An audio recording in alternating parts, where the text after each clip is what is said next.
I think it's interesting that Paul, in his wisdom and how to communicate to people, took things that were naturally important to them and let them see the story of Jesus and their life through those eyes. Behind me is the facade of what was one of the world's largest libraries at the time of the first century. We're here in Ephesus. That was a very special place for Paul. He spent a lot of time here at 3 different occasions, establishing a community of followers of Jesus here that were important to each other and important to him. On his 3rd missionary journey, when he left this city for the last time, the Bible records the story in the book of Acts as saying there was a lot of tears and hanging on each other. But Paul, in his letter back to this church, back to this community of faith here in Ephesus, wrote these words to them. He says, I hear about your growth. I hear about your faith. I hear about what's going on in your life. And he said, I want to add my 2 cents worth to your experience. And he began to share with them what his heart for them was and what his prayer for them was. And he said, I pray this for you.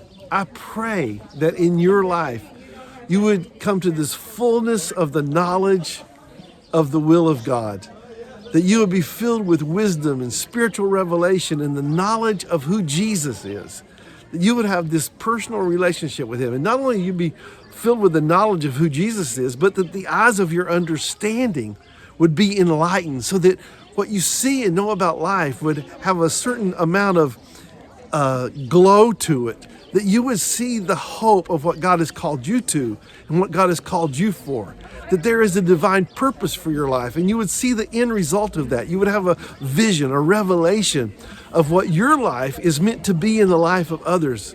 And then he said, and not only that, I pray not only that you would be filled with the knowledge of his will, but that your eyes would be enlightened to understand what his calling is and the hope of that calling, but that you would understand what he's given us in the inheritance that we have as saints, as children of God, as women, as men, as daughters and sons of God, that you would know that there is this inheritance, that there is this supernatural dimension of life that has been given to us to know and to understand and to clearly get.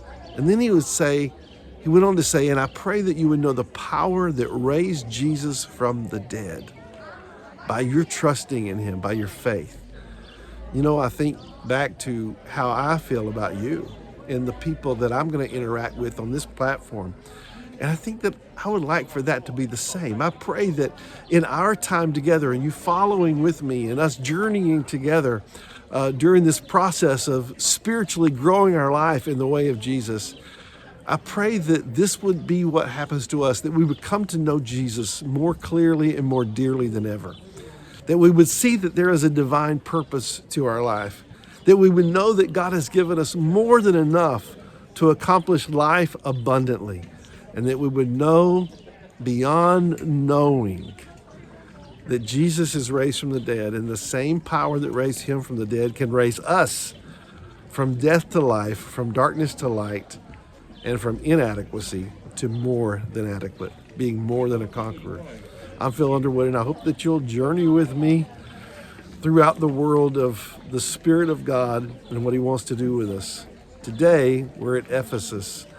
Tomorrow, who knows where we'll be. But stay with me. Subscribe to this channel. Stick with me, and let's go far. I'm Phil Underwood, and I pray that God bless you today with the riches of his spiritual wisdom and understanding.